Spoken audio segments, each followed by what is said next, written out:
As new coronavirus cases track downward in China, it is looking to burnish its credentials as a responsible power by sharing expertise and equipment with countries seeing a surge in cases and to repair an international image dented by the disease. China's diplomats have fanned out to deliver a message that it can control the outbreak and to call on countries to ease travel bans on Chinese people. They have given more than 400 media interviews and published more than 300 articles, according to the Foreign Ministry.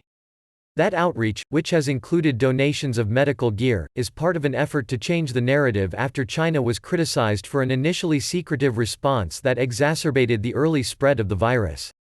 Beijing is even disputing the widely held belief that the disease originated in China. More recently, China has won plaudits for the success of its drastic containment measures, including the virtual lockdown of Hubei province, home to 60 million people, dramatically slowing the increase in new cases even as the epidemic spread globally.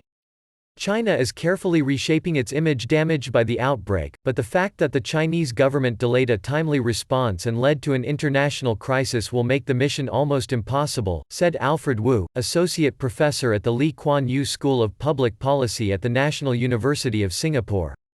Part of the effort to repair damage is the challenge to the assumption that the virus originated in the central city of Wuhan, in Hubei province, where it has been traced to a market that was illegally selling wildlife. China is not to blame, it argues.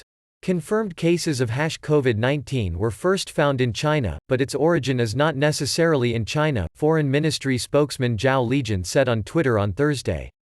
We are still tracing the origin, David Ho, a prominent Columbia University AIDS researcher, said the coronavirus almost certainly started in China.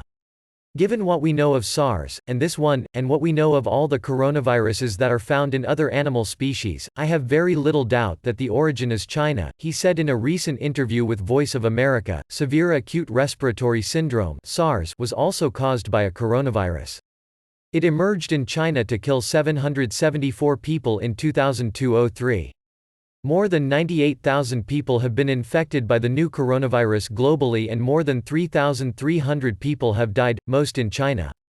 China has been increasingly assertive on the global stage under President Xi Jinping, but its hesitant early handling of the coronavirus has threatened to undermine trust in Beijing.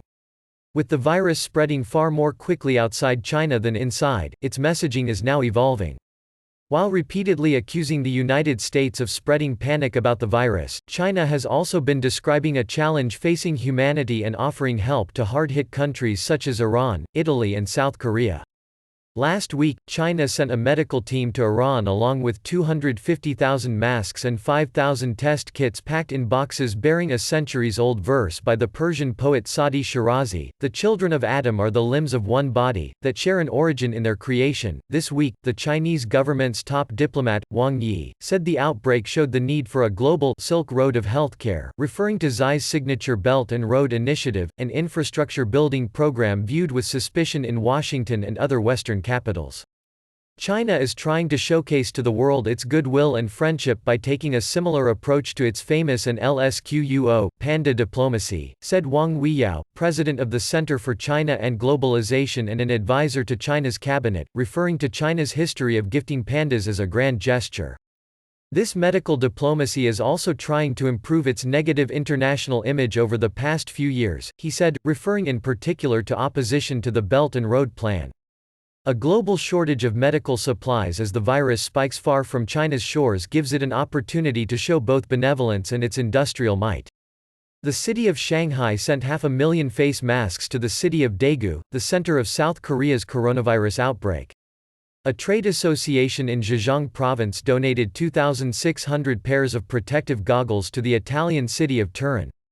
Natasha Kassam, a research fellow at the Lowy Institute in Australia, said the fact that other political systems were struggling with the virus presented China with an opportunity. It does lend itself to very effective propaganda to be able to say China is now able to help other countries that are perhaps considered more developed, she said.